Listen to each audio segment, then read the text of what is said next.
El 9 de noviembre de 1938, a medida que el sol se ponía sobre Alemania a las 4:44 de la tarde, comenzaba una de las noches más oscuras de la historia moderna. El cielo estaba nublado, pero la temperatura era inusualmente templada para un otoño avanzado. Una condición de altas presiones proveniente del sur de Europa mantenía a raya el frío escandinavo. Era una noche en que no resultaba incómodo estar en la calle. Lo que sucedió en las horas siguientes ha pasado a la historia bajo el nombre de Kristallnacht, la noche de los cristales rotos. El término alude a los fragmentos de vidrio de los escaparates destrozados que cubrieron las aceras frente a los comercios judíos vandalizados. Nadie ha podido identificar con certeza quién acuñó esa expresión. Durante décadas se atribuyó a Joseph Goebbels, el ministro de propaganda nazi, como eufemismo diseñado para desviar la atención de la violencia ejercida contra personas en favor de los daños materiales. Esa autoría resultó ser falsa. Los historiadores apuntan hoy a Ciudadanos Anónimos de Berlín, ciudad conocida por su ironía sardónica. En Alemania muchos prefieren hoy los términos pogrom de noviembre o noche del pogrom del Reich. Fuera del país germanoparlante, sin embargo, el nombre Kristallnacht sigue siendo el más extendido en el mundo anglófono y en buena parte de la historiografía internacional. La palabra pogrom tiene su propio peso. Proviene del ruso y evoca actos de destrucción, saqueo y violencia colectiva. Entró en uso extendido a finales del siglo XIX para describir los brotes antijudíos en el Imperio ruso. Episodios caracterizados por la violencia de base que las autoridades toleraban cuando no alentaban. El uso del término para noviembre de 1938 es más que apropiado porque lo ocurrido en Alemania fue exactamente eso, un pogrom. Y además algo más. Raúl Hilberg, uno de los grandes historiadores del Holocausto, distinguía entre un pogrom que produce daños materiales y lesiones sin consecuencias ulteriores y un proceso de destrucción en el que cada paso contiene la semilla del siguiente. La Kristallnacht fue ambas cosas. Fue un pogrom y fue también un escalón en un proceso que culminaría en el genocidio. Pero esa concatenación causal no era visible en noviembre de 1938. En aquel momento, el objetivo del liderazgo nazi era conseguir que los judíos abandonaran Alemania, a ser posible con la menor cantidad posible de sus bienes. Los planes para el asesinato masivo no emergieron hasta más de 2 años después, cuando los nazis se enfrentaron a los millones de judíos que habitaban los territorios del este, conquistados durante la guerra. Comprender la Kristallnacht exige, por tanto, situarla en su propio tiempo y no leerla solo desde el conocimiento retrospectivo del Holocausto. El terreno abonado, 1933 a 1938. La narrativa más extendida sobre la Kristallnacht sostiene que supuso una ruptura dramática con la estrategia predominantemente legal y burocrática que el régimen nazi había seguido hasta entonces para perseguir a los judíos. Esa visión requiere ser revisada. La investigación histórica más reciente ha documentado que los ataques físicos contra los judíos y sus propiedades fueron una constante desde el mismo momento en que Hitler llegó al poder en enero de 1933. Y no incidentes aislados como se ha tendido a presentarlos. La primera oleada de violencia antisemita organizada estalló en el Triángulo Industrial Rin-Ruhr el 7 de marzo de 1933 y se extendió rápidamente. Berlín el 9 de marzo, Frankfurt y Hamburgo el 11.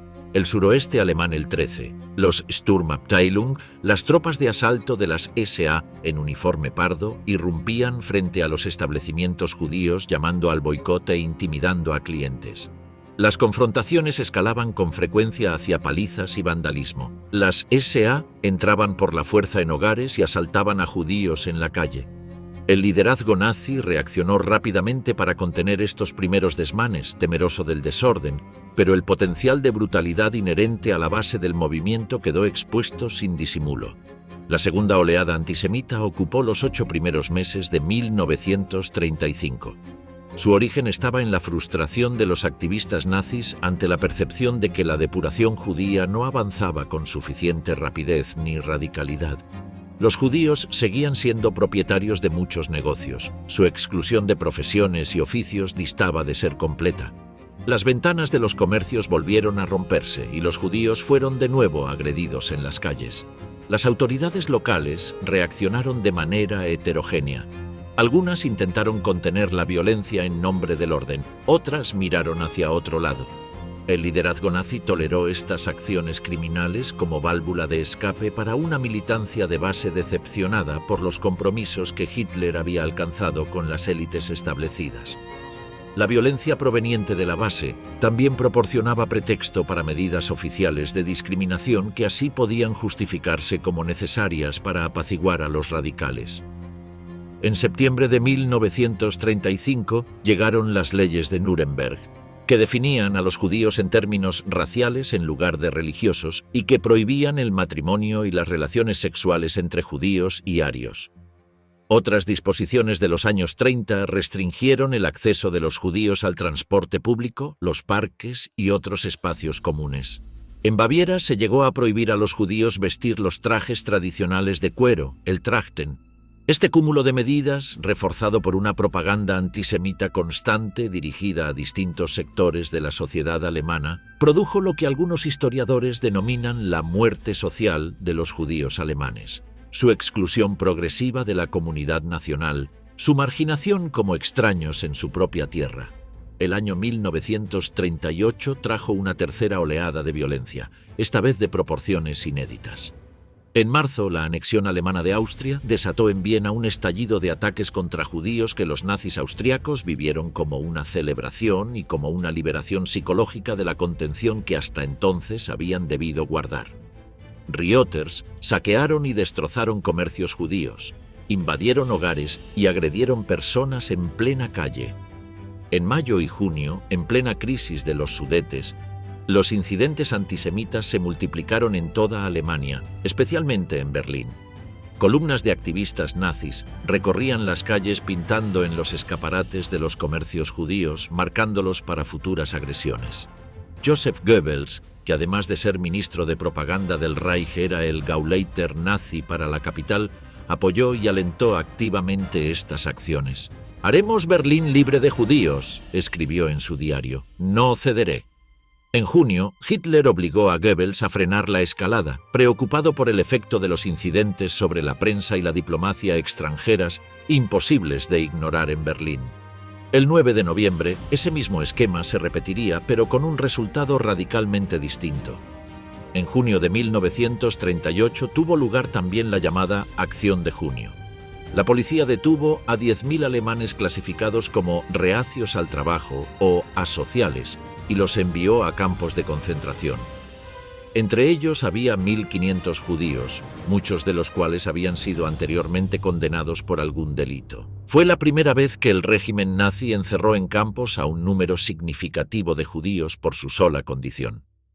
La mayoría seguía allí en noviembre, cuando se unieron a ellos decenas de miles más. En octubre, la crisis de los Sudetes quedó resuelta en apariencia por el infame Acuerdo de Múnich. Los nazis fanáticos que esperaban una guerra contra Checoslovaquia quedaron frustrados y buscaron una salida para sus emociones en nuevas oleadas de violencia antisemita, especialmente intensa en Franconia, el territorio del Gauleiter Julius Streicher, y en Viena. En la pequeña ciudad de Beckhofen, los nazis locales exigieron que los judíos desalojaran sus casas para cedérselas a arios.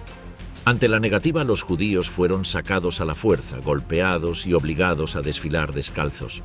Muchos vecinos del pueblo, incluyendo niños, se unieron a la multitud mientras acosaba a los judíos. Pocas semanas después, escenas prácticamente idénticas se reproducirían a escala nacional. A lo largo de los años 30, el proceso de arianización fue gradualmente vaciando a los judíos de su base económica. La arianización era la transferencia coactiva de propiedad judía a manos no judías, con precios muy por debajo del valor real de mercado. Los propietarios judíos eran presionados mediante amenazas, restricciones burocráticas y la certeza de que vender de manera voluntaria era preferible a una confiscación sin compensación. Para 1938 el proceso había avanzado considerablemente, pero todavía quedaban comercios judíos que, para los antisemitas nazis, eran molestas piedras en el camino. La Kristallnacht serviría para resolver definitivamente esa situación. También en 1938, el régimen dio otro paso que revelaría su dirección futura.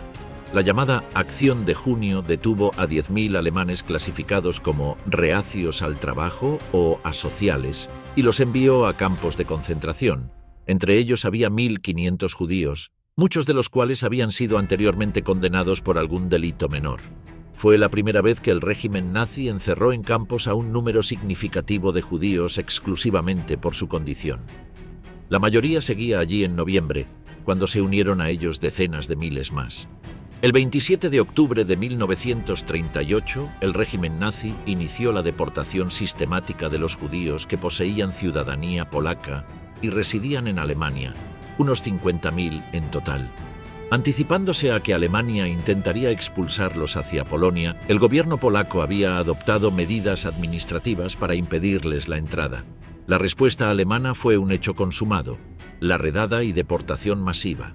En 3 días, aproximadamente 18.000 judíos fueron sacados de sus casas sin prácticamente ningún aviso, hacinados en trenes sellados y transportados a la frontera germano-polaca. Una vez allí, los alemanes los empujaron al otro lado y Polonia se negó a dejarlos entrar. Quedaron atrapados en tierra de nadie, expuestos a las inclemencias y sin comida suficiente. Entre los deportados estaban Sendel y Rivka Greenspan, junto con 2 de sus 3 hijos. La familia había vivido en Hannover desde poco después de la Primera Guerra Mundial. El tercer hijo, Herschel, había nacido en esa ciudad en 1921, pero llevaba desde 1936 viviendo en París, donde residía ilegalmente con un tío perseguido por la amenaza constante de arresto y expulsión. A finales de octubre recibió las noticias sobre la deportación de su familia. Las leyó en los periódicos franceses y el 3 de noviembre recibió una postal de su hermana describiendo la crueldad con la que habían sido expulsados de Hannover. El 7 de noviembre de 1938, a las 9:35 de la mañana, Herschel Greenspan, de 17 años, se presentó en la recepción de la embajada alemana en París. Minutos después, disparó contra Ernst von Rath, un diplomático alemán de 29 años. 2 días más tarde, el 9 de noviembre, von Rath murió a causa de las heridas. Tras su arresto inmediato por la policía francesa, Greenspan no ocultó sus razones. «Actué por amor a mis padres y a mi pueblo, que han sido sometidos injustamente a un trato vergonzoso», declaró. «No es un crimen ser judío, no soy un perro, tengo derecho a vivir. Mi pueblo tiene derecho a existir en esta tierra». Greenspan mantuvo esa explicación durante todo el tiempo que permaneció en custodia francesa. El preludio, 7 y 8 de noviembre de 1938. Los propagandistas nazis no tardaron ni 4 horas en reaccionar. A las pocas horas del disparo, la agencia alemana de noticias, la DNB, controlada por el Ministerio de Propaganda, emitió su primer informe con un titular que ya fijaba el enfoque: «Ataque judío descarado en la embajada alemana en París». La tarde del 7 de noviembre, apenas 12 horas después del disparo, el Ministerio de Propaganda había elaborado y comenzado a difundir una versión completamente construida del incidente. Una conspiración judía internacional estaba detrás del atentado. El artífice de esa campaña era Wolfgang Dieberge, un funcionario de 32 años del Departamento Exterior del Ministerio. Formado como jurista, miembro del partido nazi desde 1930, Dieberge ya había gestionado la campaña de propaganda en torno al asesinato de Wilhelm Gustloff, líder de la organización del partido nazi en Suiza, a manos de un estudiante de medicina judío en 1936. Ese precedente le convenía perfectamente para el caso Greenspan. Dieberge era un creyente sincero en las conspiraciones judías. Años después del colapso del nazismo, siguió insistiendo en la objetividad y profesionalidad de su trabajo para el ministerio de Goebbels. A las 20:37 del 7 de noviembre, el DNB emitió una instrucción a los periódicos alemanes. El atentado debía dominar la primera plana. Los diarios debían señalar en sus comentarios que el disparo tendrá las consecuencias más graves para los judíos. La instrucción evitaba cualquier mención explícita a la violencia. Las consecuencias podían imaginarse como aceleración de la arianización de la propiedad judía, nuevas restricciones a la vida comunitaria judía, deportaciones adicionales. No necesariamente un pogromo, pero la tierra estaba siendo preparada. La mañana del 8 de noviembre, los periódicos alemanes dedicaron numerosos artículos al atentado. El Völkischer Beobachter, diario oficial del partido, publicó no menos de 8 historias sobre el disparo. Un gran titular en primera plana lo calificaba de vil intento de asesinato judío. Otro lo describía como crimen contra la paz de Europa. Der Angriff exigía que los judíos sufrieran las consecuencias más severas. Mientras esto se publicaba, Hitler envió a su médico personal, el doctor Karl Brandt, a París para supervisar la condición de vom Rath. Cada transfusión de sangre del diplomático fue comunicada a la prensa alemana. Vom Rath, funcionario de rango medio, fue gradualmente construido como mártir nacional. El propio Hitler lo ascendió de rango el 9 de noviembre, instruyendo a la prensa para que usara el nuevo título más elevado sin mencionar el ascenso. Mientras la maquinaria de propaganda se ponía en marcha, algo inesperado ocurrió en Kassel, en la región de Hesse electoral. La tarde del 7 de noviembre, antes de que anocheciera, estallaron disturbios antisemitas. Kassel no era un gran centro de población judía. Sus 3.000 judíos constituían menos del 2% del total. Pero la región circundante tenía una concentración judía inusualmente alta, con comunidades que en tiempos anteriores al nazismo representaban el 9 o el 10% de algunos municipios pequeños. La presencia judía en la economía comercial era especialmente visible. Mientras el 18% de la población general se dedicaba al comercio y la industria, entre los judíos ese porcentaje ascendía al 61%. El responsable directo de organizar los disturbios fue, según todo apunta, Heinrich Gernand, responsable de propaganda del partido nazi para la región de Hesse electoral. Actuó sin autorización de su superior, el Gauleiter Karl Weinrich, quien de hecho se opondría al pogrom nacional que comenzaría 48 horas después. Lo más probable es que Gernand interpretara la propaganda emanada de Berlín como una señal para movilizar a los suyos contra la comunidad judía local. No hay evidencia concreta de que Goebbels orquestara este primer estallido desde Berlín. El pogrom comenzó en el café Heinemann, propiedad de una familia judía que fue asaltado y destrozado por una turba que, según la policía, llegó a reunir unas 1.000 personas. El núcleo era la SA, reforzada por una unidad de las SS llegada de la cercana Arolsen. Pero un porcentaje significativo de los alborotadores eran vecinos corrientes, sin vinculación directa con la estructura del partido nazi.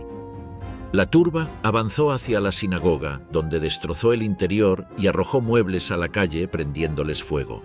La policía intervino tarde y de manera ineficaz. El comisario de Kassel fue visto observando la violencia de manera pasiva. Antes de que los disturbios se extinguieran, unos 20 comercios judíos habían sido destruidos y saqueados. La violencia se extendió esa misma noche a otras localidades de la región: Rothenburg, Fulda, Bebra, Sontra, Baumbach. En cada lugar seguía el mismo patrón. En Bebra, los documentos del juicio celebrado en 1946 permiten reconstruir la escena con detalle. El líder local del partido, Erich Braun, había recibido instrucciones del responsable regional en Kassel y convocó una reunión en la que anunció que se organizaría una acción en represalia por el atentado contra vom Rath. Grupos de activistas fueron enviados a varios pueblos para agitar a la población local y asegurarse de que los disturbios avanzaran en la dirección deseada. La SA y las SS realizaron las provocaciones necesarias, y la turba respondió. Entre los participantes estaba Otto R., un empleado ferroviario de 36 años y miembro de la SA, a quien el tribunal de 1946 describió como un miembro típico de esa organización, carente de independencia intelectual, fácilmente controlable, sin disposición a desafiar a sus superiores por miedo a perder su trabajo seguro en el ferrocarril.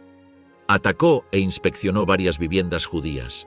En una de ellas, él y sus compañeros se ensañaron con Siegfried A., un anciano judío al que obligaron a leer y traducir en voz alta un texto hebreo sostenido al revés, mientras le negaban el acceso a sus gafas.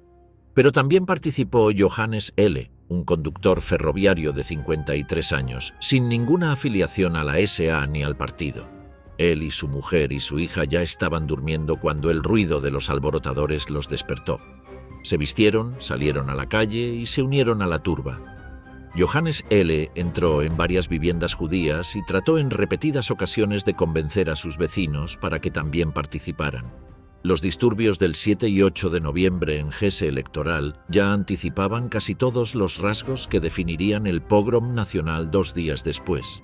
Organización improvisada de última hora, instigación por el partido pero con participación considerable de personas ajenas al mismo, combinación de ataques a sinagogas, comercios y viviendas con agresiones físicas y humillación personal de las víctimas, pasividad policial y saqueo masivo.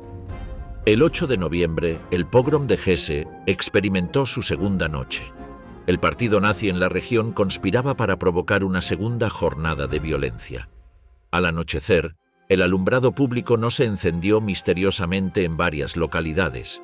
Unidades de la SA y las SS, en algunos casos uniformadas, coordinaron los ataques. La escala geográfica fue mayor que la de la noche anterior. Más de 2 docenas de pueblos en 11 municipios. La mayoría lugares pequeños con apenas unas pocas familias judías. La decisión, noche del 9 de noviembre de 1938.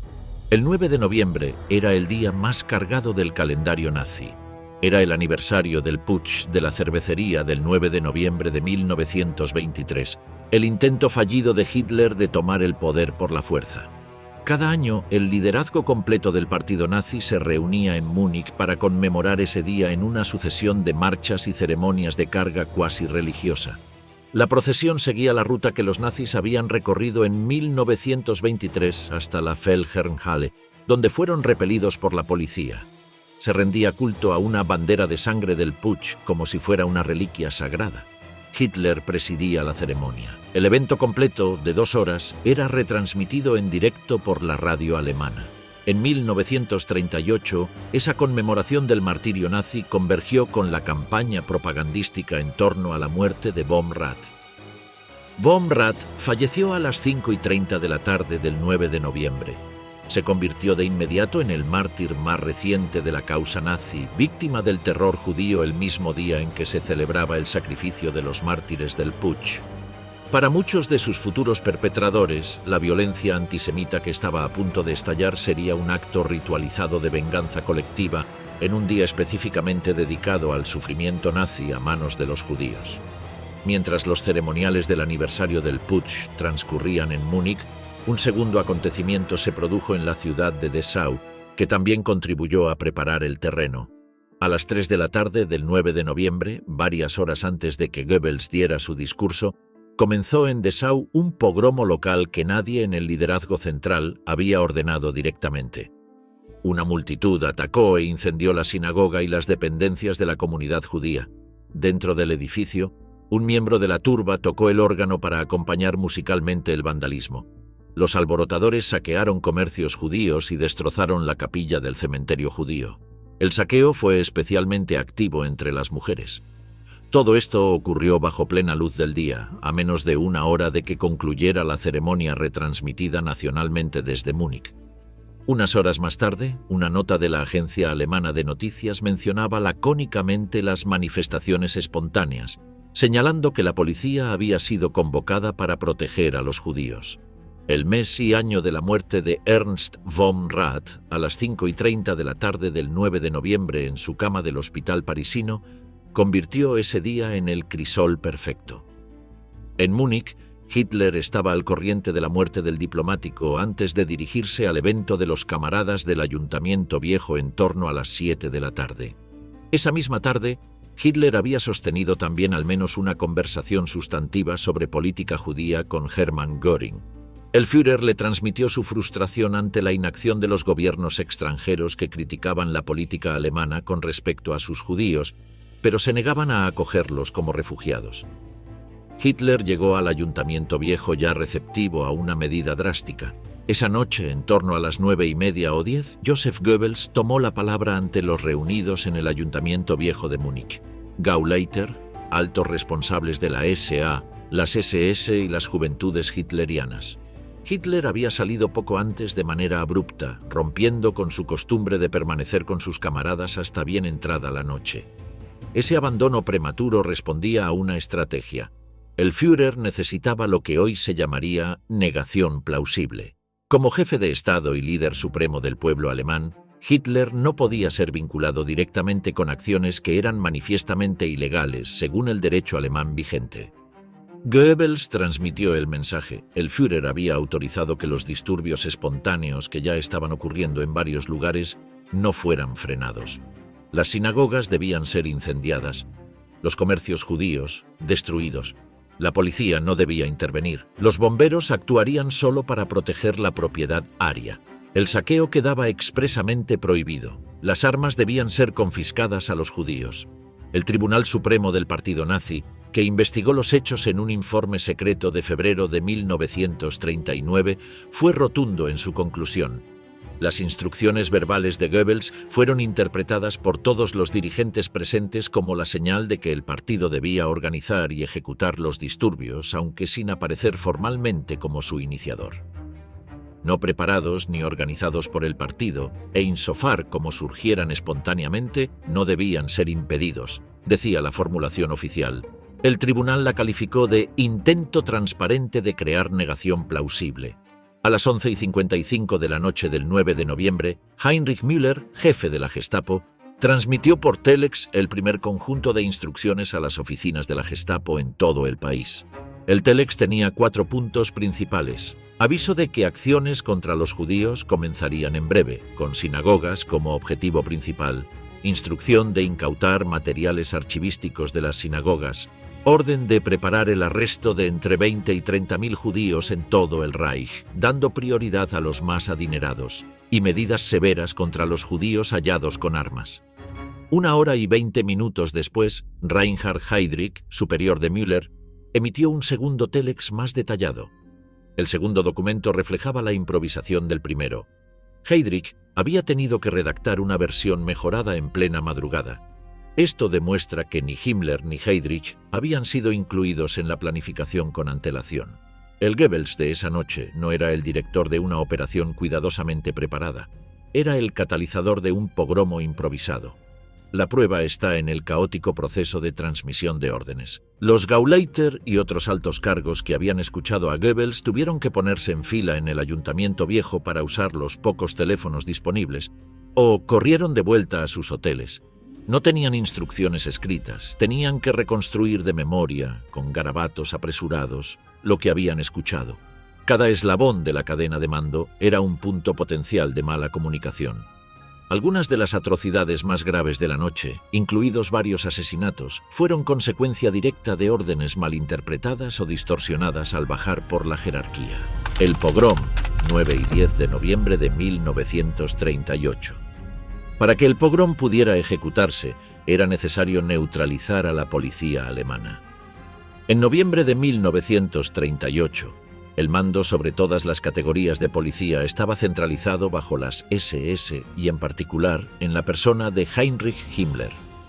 La noche del 8 de noviembre, Himmler había presidido una reunión anual de generales de las SS, en la que había advertido que Alemania se enfrentaba a retos extraordinarios de naturaleza crítica en los años venideros.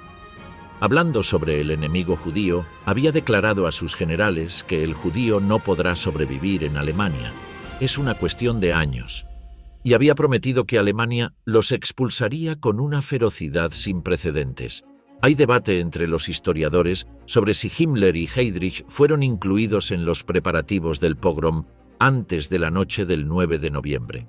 La evidencia más directa apunta a que no. El primer telex enviado a las oficinas de la Gestapo por Heinrich Müller llegó a las 11:55 de la noche del 9 de noviembre, aproximadamente 2 horas después del discurso de Goebbels. El hecho de que Heydrich enviara un segundo telex mucho más detallado 1 hora y 20 minutos después sugiere que el primero había sido redactado con precipitación y que Heydrich tuvo que improvisarlo todo en plena madrugada. Si Himmler y Heydrich hubieran estado involucrados desde el principio, ese proceso habría sido más ordenado.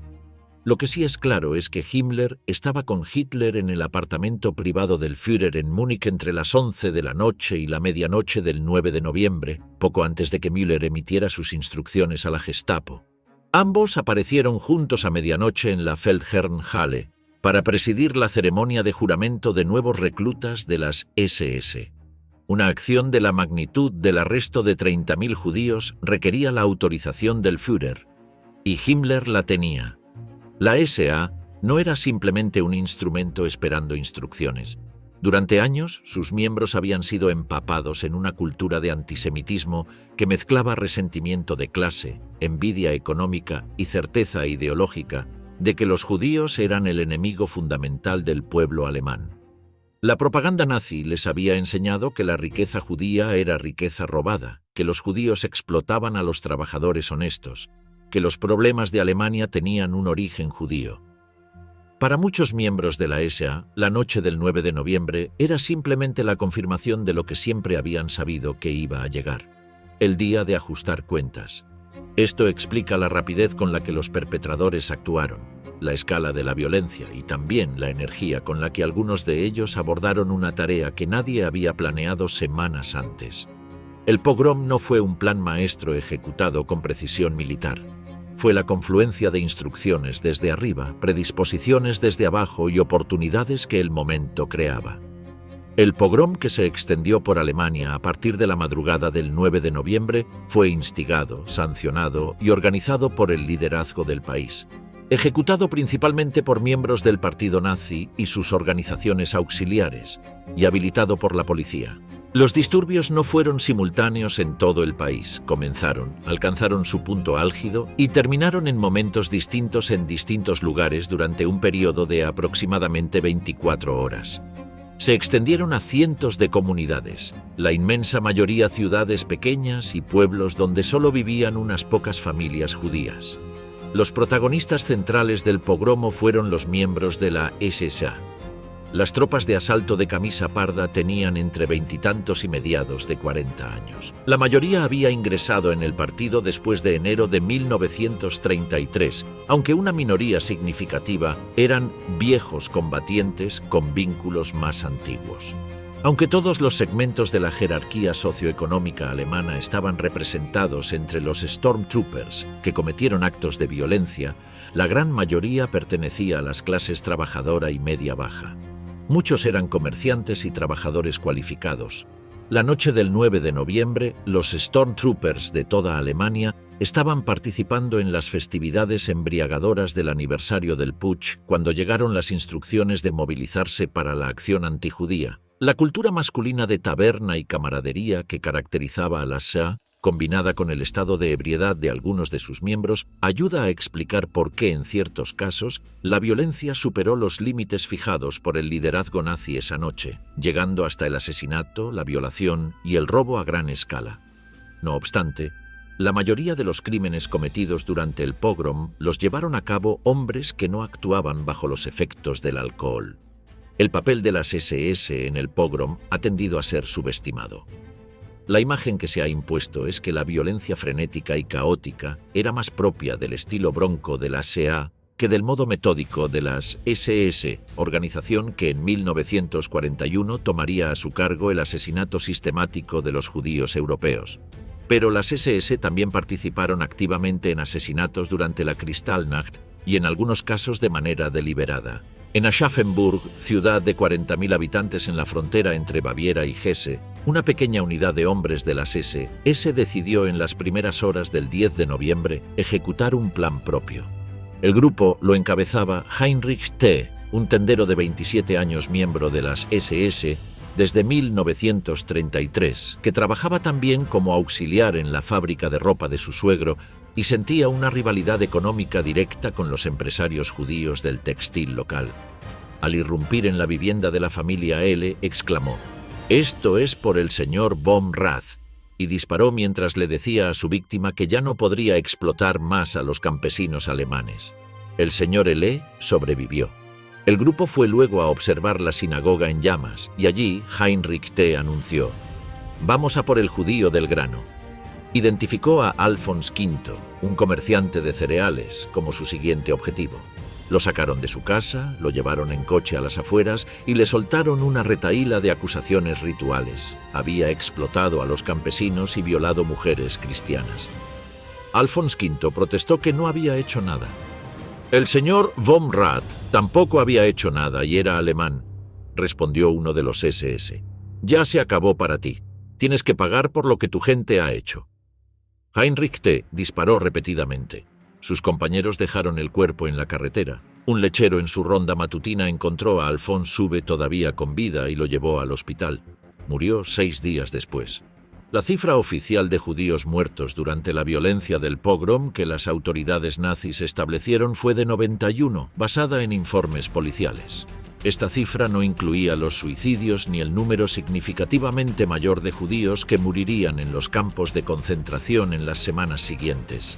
El liderazgo nazi no había dado instrucciones de matar judíos, pero cuando los primeros informes de muertos llegaron en las primeras horas del 10 de noviembre, nadie emitió una orden prohibiendo esos actos. El Tribunal Supremo del Partido Nazi elaboró en febrero de 1939 un informe secreto sobre los crímenes del pogrom que no fue descubierto hasta después de la guerra en los archivos nazis. Sus conclusiones son reveladoras. El tribunal encontró que el potencial de asesinato estaba implícito en las instrucciones de Goebbels del 9 de noviembre. El razonamiento era el siguiente. Durante los años de lucha antes de 1933, los dirigentes nazis habían aprendido a formular las órdenes de manera vaga e imprecisa para preservar la negación plausible cuando sus miembros hacían algo ilegal. Y los miembros de base habían aprendido a leer entre líneas de esas órdenes. En noviembre de 1938, algunos Stormtroopers de rango inferior interpretaron correctamente que su mandato incluía la autorización para matar. Las formulaciones que más pesaron en esa interpretación habían sido transmitidas en los días previos. No Greenspan, Sieg, sino toda la judería carga con la culpa de la muerte del camarada de partido von Rath. El pueblo alemán tomará venganza contra toda la judería. Todos los hombres de la SA saben lo que tienen que hacer. El tribunal señaló que estas formulaciones eran desafortunadas y que era comprensible que algunos nazis de a pie las interpretaran como una autorización para derramar sangre judía. Nadie podía haberse sorprendido de que ocurriera lo que ocurrió. El propio tribunal solicitó a Hitler que indultara a los condenados por asesinato para protegerlos de futuras acusaciones ante la justicia ordinaria del Estado. Hitler accedió. Ese indulto era un gesto de solidaridad con quienes habían ejecutado los deseos del partido y también, implícitamente, una reivindicación de la propiedad del pogromo. Era él quien, en última instancia, había autorizado los crímenes que ahora perdonaba. El liderazgo nazi no dio instrucciones explícitas de matar judíos. Las instrucciones estipulaban vandalismo sistemático y arrestos masivos, no asesinatos. Pero cuando en las primeras horas del 10 de noviembre llegaron al liderazgo los primeros informes sobre muertos, nadie emitió una orden específica prohibiendo dichos actos.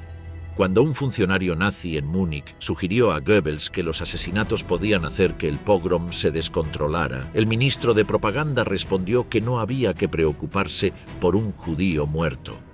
El propio Tribunal Supremo del Partido Nazi llegó a una conclusión inequívoca. El potencial de asesinato estaba implícito en las instrucciones de Goebbels del 9 de noviembre.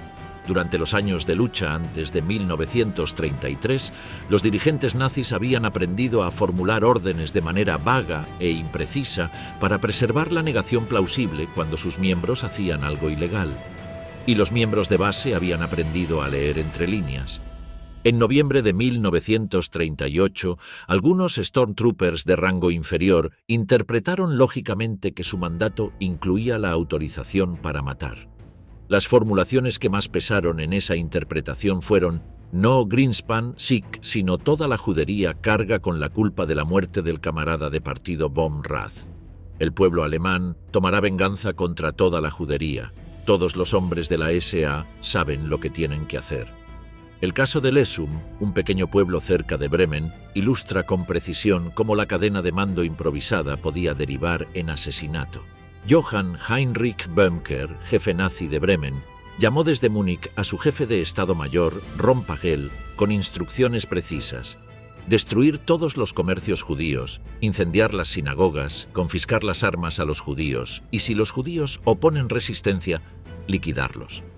Esta última instrucción fue transmitiéndose hacia abajo por la cadena hasta llegar a Fritz K., un vendedor de textiles de 32 años que era tanto alcalde de Lesum como jefe de la SA local. Fritz K. fue despertado a las 3 de la madrugada. Al tomar el teléfono para recibir instrucciones de un oficial de la SA en Bremen y preguntar «¿Qué hacemos con los judíos?», la respuesta fue «¿Deshaceros de los judíos? Actúa ya». Fritz K. interpretó que había recibido una orden de matar. Reunió a sus hombres y les informó de que habían recibido orden de matar a los judíos de Lessum. Varios miembros del grupo protestaron, entre ellos August F., un ingeniero de 53 años, veterano de la Primera Guerra Mundial condecorado con la Cruz de Hierro de primera clase, que se había unido a la SI por defecto cuando la organización paramilitar a la que pertenecía fue absorbida por ella. August F. se negó a obedecer, pero sus camaradas le presionaron, argumentando que debía demostrar su lealtad al Führer.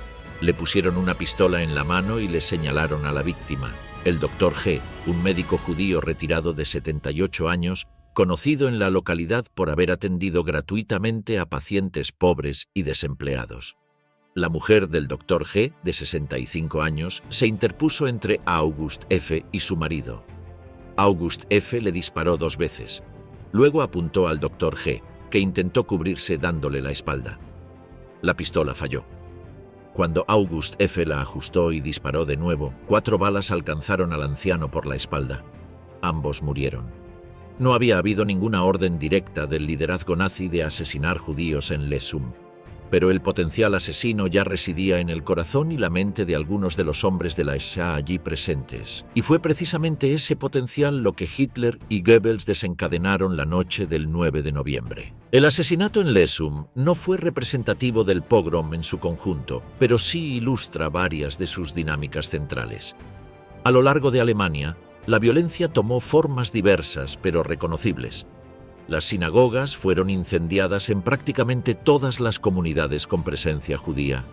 En muchos casos, antes de prenderles fuego, los alborotadores arrojaban a la calle los objetos sagrados, destrozaban el mobiliario y profanaban los rollos de la Torá.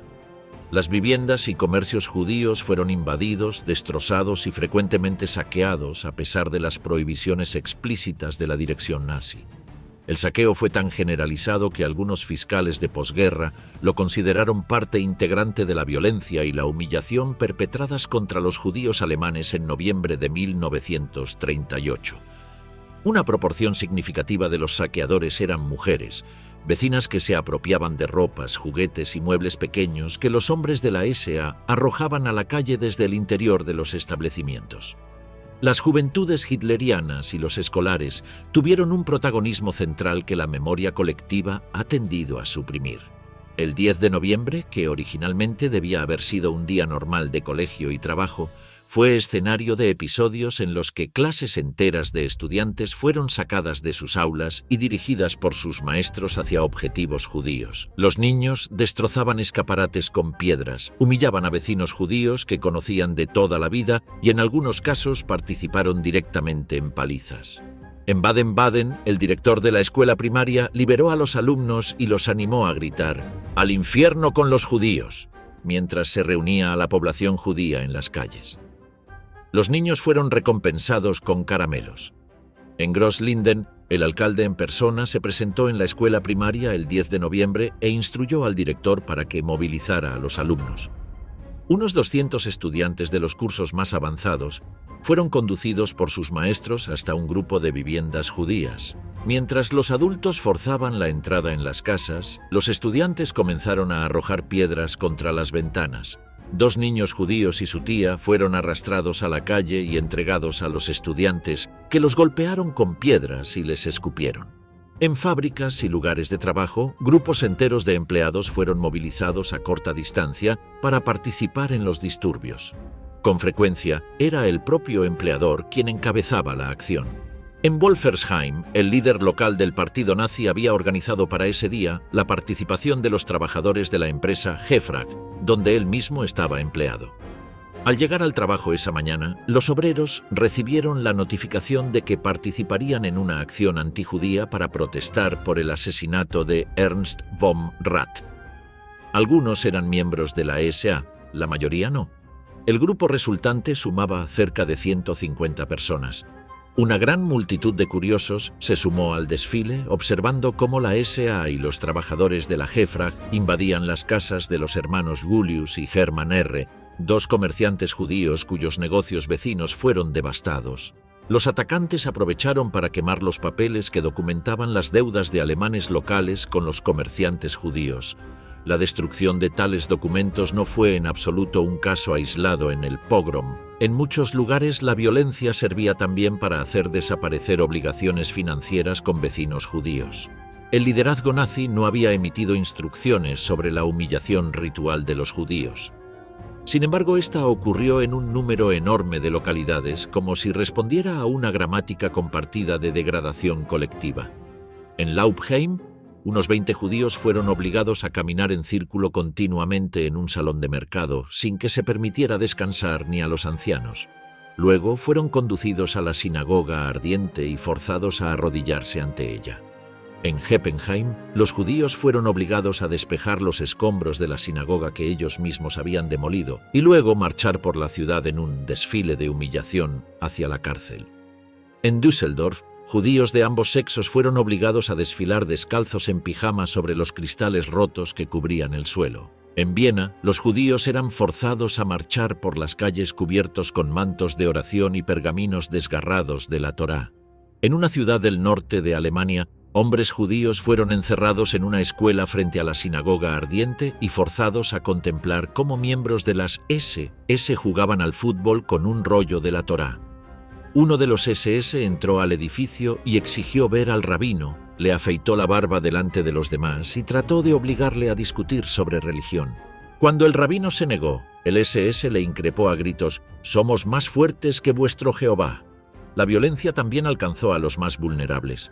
El orfanato judío de Königsberg fue asaltado y destrozado. En Dinslaken, los alborotadores irrumpieron en el orfanato en plena noche y expulsaron a los niños al patio antes de demoler el interior.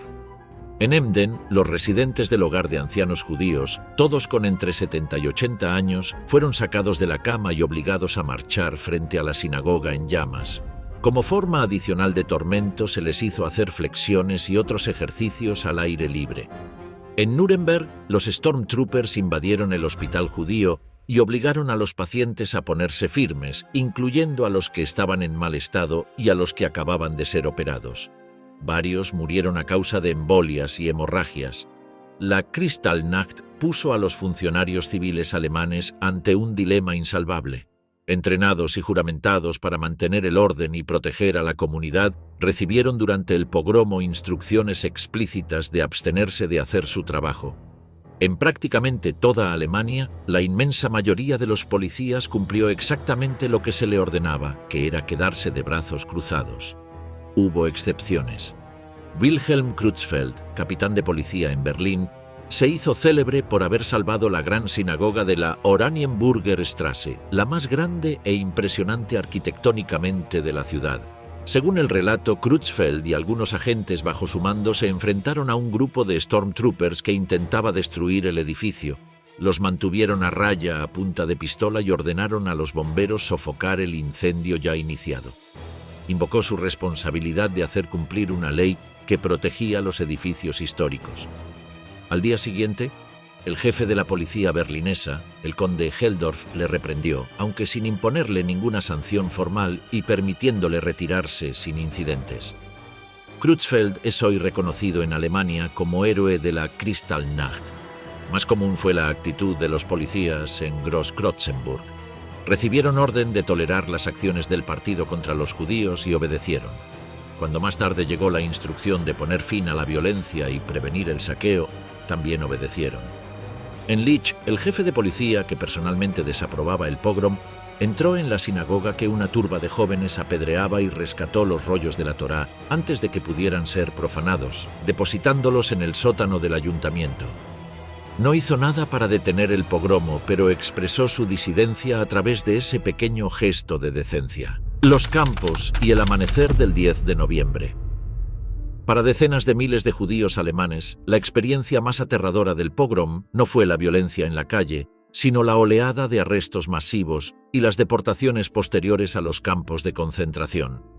A lo largo del 10 de noviembre y durante los días siguientes hasta el 16 de noviembre, cuando Heydrich declaró concluida la acción de arrestos, unos 31.000 hombres judíos fueron detenidos y enviados a Dachau, Buchenwald y Sachsenhausen. 11.000 en Dachau, 9.800 en Buchenwald, 10.000 en Sachsenhausen.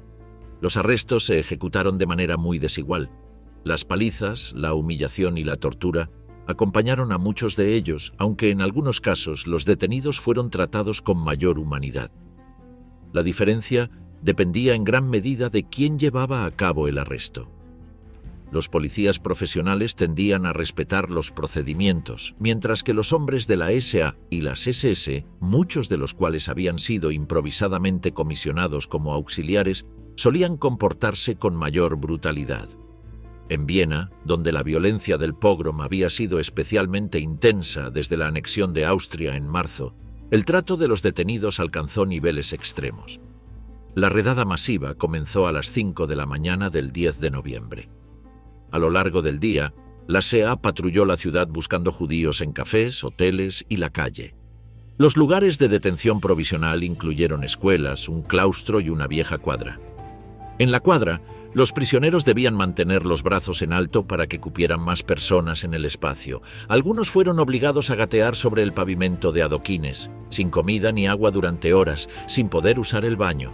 En el claustro de la Kenjongasse, pasada la medianoche del 10 de noviembre, los prisioneros fueron despertados y conducidos a una gran sala. Los guardias de las SS preguntaron si había algún rabino presente. Cuando uno se identificó, lo pusieron en el centro y le arrancaron los pelos uno a uno, grabándole emblemas en la barba. Luego le ordenaron recitar el Kaddish, la oración judía por los muertos, que los prisioneros creyeron que era su propio funeral anunciado. Los guardias les habían dicho que serían fusilados a las 4 de la mañana. Varios judíos en Viena se suicidaron lanzándose por las ventanas de los edificios donde eran retenidos. En los campos de concentración, la llegada de decenas de miles de nuevos prisioneros en pocos días desbordó completamente las instalaciones. La situación era especialmente grave en Buchenwald, el más nuevo y primitivo de los 3 campos, donde se construyó precipitadamente un campo especial con barracones improvisados. En esas instalaciones no había retretes, ni lavabos, ni calefacción, ni ventanas. Las letrinas consistían en 2 zanjas al aire libre. El comandante del campo, Karl Otto Koch, dejó bien claro a su personal que el trato brutal de los judíos sería interpretado como una conducta promotora de carrera. Los prisioneros que llegaban no recibían comida durante las primeras 24 horas.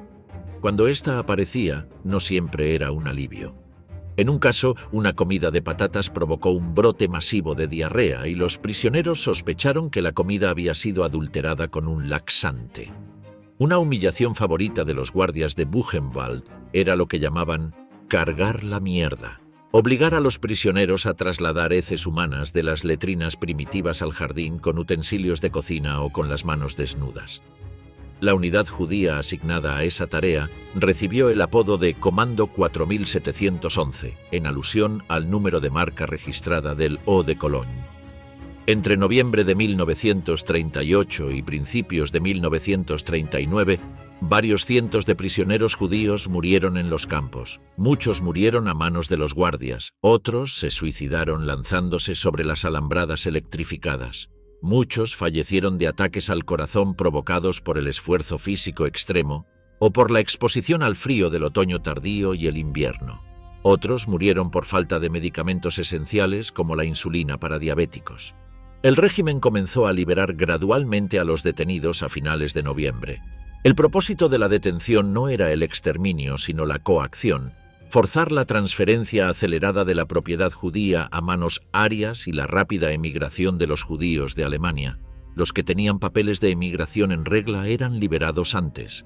Los veteranos de combate de la Primera Guerra Mundial recibieron la orden de liberación el 28 de noviembre. A los que tenían más de 60 años se les ordenó liberar el mismo día del decreto de Heydrich del 16 de noviembre, aunque muchos campos tardaron tanto en cumplirlo que ya habían muerto para entonces.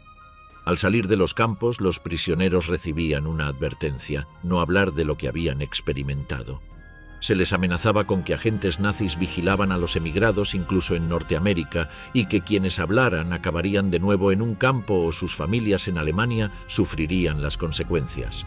La respuesta alemana y extranjera. La mayoría de los alemanes no participó directamente en el pogromo, pero tampoco pudo ignorarlo. Cientos de miles presenciaron actos de violencia. En todas las ciudades y pueblos las sinagogas ardían, los escaparates estaban rotos, la propiedad judía saqueada llenaba las casas. La detención masiva de judíos se produjo en gran medida a plena vista. El Servicio de Seguridad nazi mantenía una red de informantes para evaluar la opinión pública, y los informes que fluyeron hacia las oficinas de la Gestapo en las semanas siguientes al pogrom ofrecen un retrato complejo. En la región de Bielefeld, los informes de alcaldes y funcionarios del condado revelaban divisiones profundas. El alcalde de Bielefeld informó que la gente simpatizaba con la lucha contra la judería y entendía la necesidad de medidas severas, pero que lo que les ofendía era la destrucción insensata de propiedades que habrían pasado a manos arias en cualquier caso. En Höxter, muchos alemanes se habían sentido inicialmente favorables a la acción antijudía, pero se habían vuelto contra ella al ver el trato físico y el arresto masivo de judíos. En varias localidades, las organizaciones de beneficencia reportaron que algunos ciudadanos retiraron sus contribuciones a la caridad de invierno en señal de protesta por el destrozo de la propiedad. Pero también hubo lugares donde el pogrom fue saludado con satisfacción. El alcalde de Minden informó que la población había aplaudido la acción. En Minden, en Atteln, en Neuhaus, los funcionarios describían reacciones de genuina satisfacción. Los reportes del SD revelaban también que las críticas más pronunciadas provenían de los católicos, que temían que sus propias iglesias pudieran ser el siguiente objetivo, y de los círculos protestantes más cercanos a la Iglesia confesante, el movimiento de oposición eclesiástica al nazismo. Una advertencia metodológica es obligada aquí. Las personas que en noviembre de 1938 expresaban abiertamente una indignación moral ante el pogrom se arriesgaban a ser procesadas por infamar a los líderes del partido o del gobierno.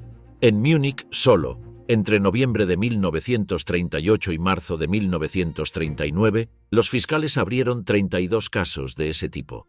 Un trabajador de Wuppertal que comentó en el trabajo que Alemania ya no podía considerarse un país de cultura después de quemar las sinagogas, fue condenado a 5 meses de cárcel. Un maestro de religión católica que perdió los nervios durante una clase y comparó la quema de sinagogas alemanas con la campaña antirreligiosa soviética, fue investigado y solo se libró del proceso porque el Ministerio de Justicia decidió no presentar cargos, aunque el efecto de intimidación ya había surtido efecto. Hay razones sólidas para creer que la indignación moral ante el pogrom era considerablemente más extendida de lo que la documentación contemporánea refleja. La gente tenía razones muy concretas para no expresarla en público. Al mismo tiempo, la investigación histórica ha aclarado que esa indignación moral no equivalía a una oposición general a la política antisemita del régimen. Los informes de opinión dejan claro que la abrumadora mayoría de los alemanes, incluidos muchos críticos del pogrom, había aprobado las medidas legales y burocráticas implementadas contra los judíos desde 1933. Cuando en las semanas siguientes a la Kristallnacht el régimen aceleró la arianización de la propiedad judía y las medidas para expulsar a los judíos del país, las críticas fueron mínimas. Joseph Goebbels estaba convencido de que la tormenta internacional de indignación sería pasajera, una tormenta en un vaso de agua.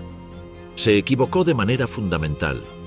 El embajador alemán en Londres, Herbert von Dirksen, informó a Berlín el 17 de noviembre que el pogrom había facilitado enormemente el trabajo de los círculos antigermanos que deseaban torpedear el plan del primer ministro Neville Chamberlain de alcanzar un modus vivendi con Alemania.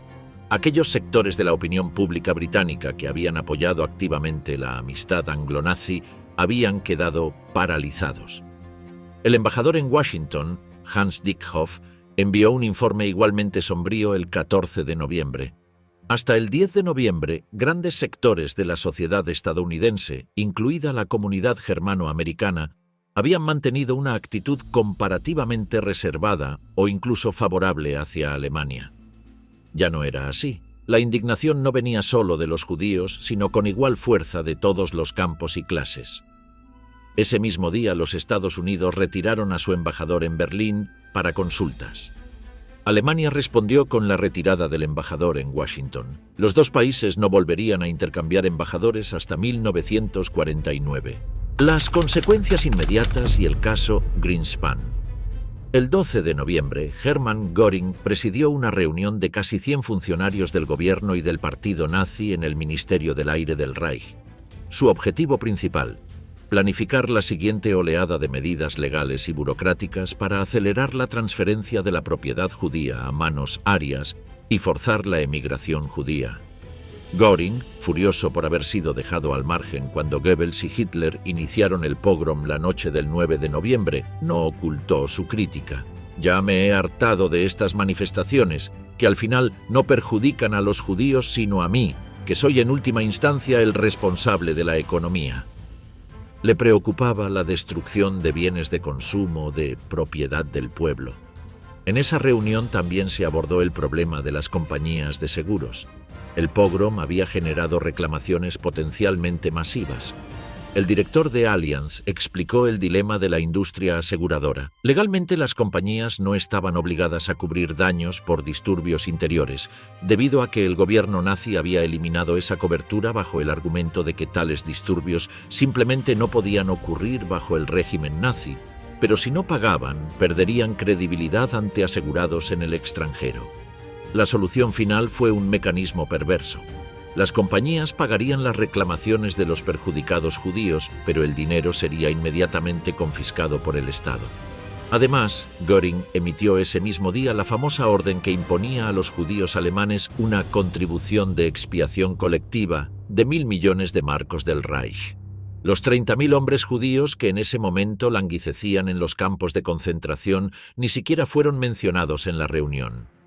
Herschel Greenspan, el joven que disparó contra Ernst von Rath, quedó bajo custodia francesa cuando Alemania y Francia estaban en guerra, lo que hacía imposible el proceso. Pero en junio de 1940, la conquista alemana de Francia cambió la situación. Greenspan cayó en manos alemanas junto con todos los archivos de sus abogados y de los investigadores franceses. Los nazis comenzaron a planificar un gran proceso judicial. La idea era usar el juicio como una plataforma propagandística de alcance mundial para demostrar que Greenspan había actuado como instrumento de una conspiración judía internacional, vincular el atentado con el inicio de la guerra y justificar retroactivamente el pogrom ante el pueblo alemán y el mundo. El juicio estaba planeado para celebrarse ante el Tribunal del Pueblo, ser retransmitido por radio a nivel nacional y concluir con la condena a muerte de Greenspan. Wolfgang Dieberge coordinó los preparativos durante meses, elaborando un esquema día por día para un juicio de una semana, días 1 y 2, hechos del disparo y análisis de los motivos, días 3 a 5, el contexto político del crimen, con académicos universitarios como testigos expertos. Un profesor de Tübingen, Gerhard Kittel, experto en el Nuevo Testamento y antisemita académico de primer nivel, testificaría sobre cómo la ley judía, tal y como se interpreta en el Talmud, autorizaría a los judíos a matar a los gentiles. Día 6, conclusiones de la Fiscalía. Día 7, veredicto y sentencia de muerte sin apelación posible. El plan se desmoronó por dos razones. La primera fue política. Las complicadas relaciones con la Francia de Vichy, los nuevos deportaciones de judíos franceses en 1942 y la presión sobre el gobierno títere en múltiples frentes hacían poco oportuno un espectáculo de ese calibre. La segunda razón fue el propio Greenspan. En el otoño de 1941, Greenspan comunicó a su interrogador de la Gestapo que el disparo en París había tenido en realidad que ver con una relación homosexual que habría mantenido con Ernst von Rath. Goebbels reaccionó con horror, no porque creyera la historia, sino porque comprendía perfectamente que si Greenspan la repetía en el estrado, la imagen propagandística del proceso quedaría destruida. La narrativa nazi requería que von Rath fuera un mártir irreprochable y que Greenspan fuera el instrumento de la conspiración judía mundial. Un escándalo homosexual lo arruinaba todo. En mayo de 1942, Goebbels se opuso definitivamente al proyecto. El juicio fue aplazado indefinidamente y en la práctica nunca se celebró. Sobre el destino final de Herschel Greenspan, los testimonios de supervivientes de Sachsenhausen apuntan a que fue ejecutado en el verano de 1942, poco después de que su vida dejara de ser útil para el proyecto del juicio. Su padre sobrevivió a la guerra y en 1960 obtuvo de un tribunal alemán en Hannover un certificado de defunción para su hijo. La fecha asignada a la muerte de Herschel Greenspan fue el 8 de mayo de 1945, el día de la rendición alemana. Los juicios de posguerra. En 1945, con el Tercer Reich en ruinas, la extensión total de sus atrocidades quedó expuesta ante el mundo. La Kristallnacht, que había parecido monumental en 1938, se había reducido en perspectiva frente al genocidio y otras atrocidades cometidas entre 1939 y 1945. Sin embargo, los eventos de noviembre de 1938 ocuparon un lugar prominente en los procesos postbélicos de ajuste de cuentas. En los meses y años siguientes a 1945, más de 7.000 alemanes fueron acusados de crímenes relacionados con la Kristallnacht en aproximadamente 1.200 juicios separados ante tribunales de Alemania Occidental. En Austria, varios cientos de personas fueron procesadas, la mayoría en Viena, donde el pogrom había sido especialmente brutal. Los retos eran formidables. El mayor fue la propia magnitud del evento y el enorme número de alemanes que habían participado en él de alguna manera. Los acusados representaban solo una fracción de los implicados en la violencia. Los jóvenes que habían participado en el pogromo estaban en su mayoría exentos de procesamiento, y los fiscales se concentraron en los adultos que los habían reclutado y alentado. Los fiscales tampoco persiguieron por regla general a los saqueadores, lo que excluía de la justicia posbélica a una parte considerable de los alemanes ordinarios que habían robado a sus vecinos judíos en noviembre de 1938.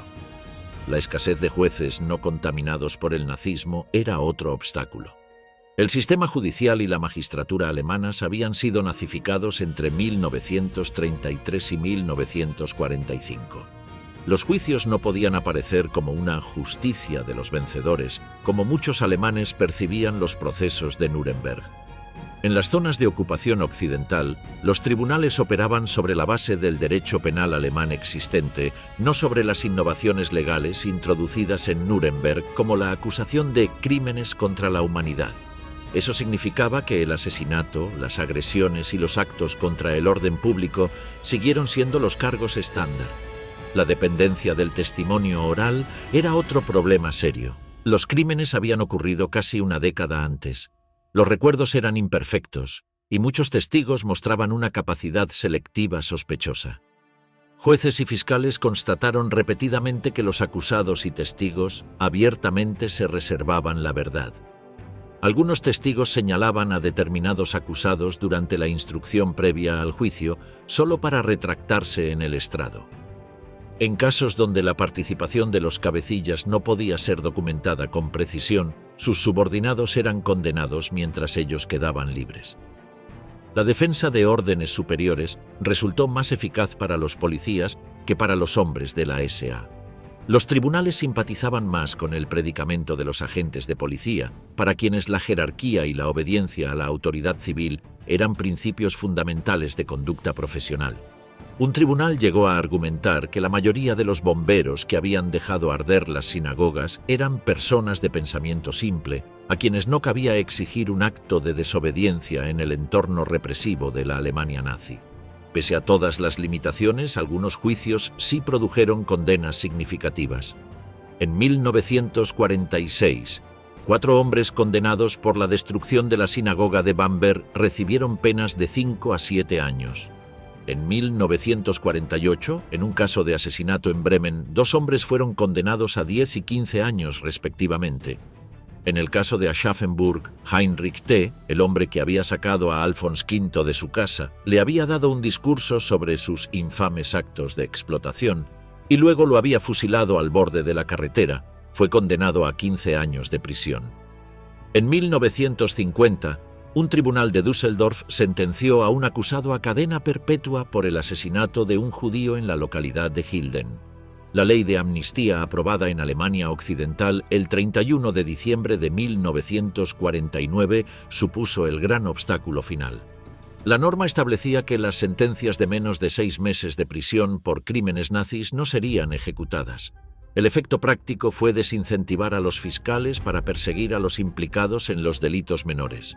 Los que habían participado en el pogromo simplemente dañando propiedad, saqueando o incitando verbalmente al vandalismo quedaron protegidos por la amnistía. El proceso de justicia, ya de por sí selectivo e irregular, quedó así truncado también jurídicamente. Sin embargo, los juicios dejaron un legado inesperadamente valioso, un corpus de testimonios y documentación que permite reconstruir los eventos de noviembre de 1938 a nivel local con un detalle sin precedentes. Muchas sentencias subrayaron explícitamente la participación generalizada de la población local en la violencia, aunque los culpables individuales no pudieran ser identificados con precisión. El Tribunal de Gießen, en su sentencia sobre el pogrom en Wolfersheim, señaló que los hombres de la SA habían invadido y destruido viviendas judías en presencia de una gran parte de la población. En su sentencia sobre el pogrom en Gedern, el mismo tribunal subrayó que la SA había recibido el bienvenido apoyo de un gran número de civiles y que el apoyo de la multitud a la SA y las juventudes hitlerianas había reflejado claramente una simpatía interna por los alborotadores. La memoria y el olvido. La narración del pogrom que se consolidó en la Alemania de posguerra fue una versión saneada. La violencia espontánea y la participación masiva de alemanes ordinarios quedaron enterradas bajo un relato de autoexculpación en el que la responsabilidad del pogrom recayó sobre Hitler, Goebbels y la SA. Este relato era psicológicamente reconfortante y políticamente conveniente en ambas mitades de una Alemania dividida durante la Guerra Fría. Ayudaba a subrayar una sensación de discontinuidad con el régimen criminal predecesor y a proyectar la responsabilidad del pogrom sobre los nazis como categoría, ya no presentes en la sociedad alemana. En 1988, en el 50 aniversario del pogrom, el presidente del Bundestag, Philipp Jenninger, pronunció en el Parlamento alemán uno de los discursos conmemorativos más polémicos de la historia de la República Federal. Varios miembros del Parlamento abandonaron el hemiciclo en plena intervención y Jenninger dimitió pocas horas después. Las críticas a la forma de su discurso, ya que algunos argumentaron que al describir las actitudes antisemitas de la época no se había distanciado suficientemente de ellas, fueron en parte sinceras y en parte políticamente instrumentalizadas. El contenido real de la intervención era uno de los análisis autocríticos más valientes que un político alemán de alto rango había formulado hasta entonces sobre el papel de la sociedad alemana en las políticas antisemitas nazis. Pero cuando llegó al momento del pogromo en sí, Jenninger cayó en el patrón familiar. El pueblo alemán había permanecido en su mayor parte pasivo. Solo unos pocos se habían unido a la violencia de la muchedumbre organizada de la SA y las SS. Medio siglo después de los hechos, el relato exculpatorio seguía dominando incluso los momentos de mayor autocrítica oficial. La investigación histórica reciente, especialmente la desarrollada por historiadores alemanes dedicados a la historia local y regional, ha desafiado sistemáticamente esa narrativa dominante. Los estudios de localidades específicas han reconstruido los eventos del pogrom con un nivel de detalle sin precedentes, revelando una realidad mucho más incómoda. La Kristallnacht fue una combinación de violencia dirigida centralmente y liberación catártica de pasiones antisemitas ampliamente extendidas en la sociedad alemana, aunque en modo alguno universales. La Kristallnacht no fue un acontecimiento que el régimen nazi fabricó desde cero sobre una población inerte. Tampoco fue un estallido espontáneo de ira popular. Fue algo más complejo y más revelador. El resultado de la interacción entre la manipulación desde arriba y el desorden desde abajo, entre las instrucciones del partido y los rencores personales, entre el antisemitismo ideológico y la codicia ordinaria, entre la obediencia a las órdenes y el entusiasmo autónomo. Los registros de los procesos judiciales de posguerra, que durante décadas permanecieron dispersos en archivos locales de toda Alemania, con acceso complicado por restricciones de privacidad, han permitido reconstruir ese entramado con una precisión antes imposible. El Instituto de Historia Contemporánea de Múnich, en colaboración con Yad Vashem en Jerusalén, ha emprendido un ambicioso proyecto para hacer esa documentación más accesible. También los centenares de testimonios de judíos alemanes depositados en la Biblioteca Wiener de Londres, recogidos a finales de 1938 o principios de 1939, cuando los recuerdos del pogrom seguían frescos y sin elaborar, constituyen una fuente de primer orden. Lo que esa documentación revela no es una historia de monstruos que actuaron en una noche de oscuridad mientras el resto de Alemania dormía. Es la historia de una sociedad que durante 6 años había sido sistemáticamente preparada para la violencia antisemita, en la que el vecino de enfrente era un saqueador, el maestro era un instigador, el trabajador de la fábrica era un voluntario, el alcalde era un organizador y el policía era un cómplice pasivo. No todos, ni siquiera la mayoría, pero muchos más de lo que el relato oficial de posguerra ha querido reconocer. Lo que también revela esa documentación es que el pogrom de noviembre de 1938 no fue únicamente lo que los alemanes llevaron a cabo esa noche contra sus vecinos judíos. Fue también lo que esos vecinos judíos experimentaron en las horas, los días y las semanas que siguieron. El arresto, la deportación, la humillación en los campos, la incertidumbre de las familias que no sabían dónde estaban sus maridos o sus padres, la presión para firmar la cesión de sus bienes, la búsqueda desesperada de visados para emigrar a países que a menudo no querían recibirlos. Esa experiencia es parte inseparable de la historia de la Kristallnacht, tanto como las llamas de las sinagogas y los cristales rotos en las aceras.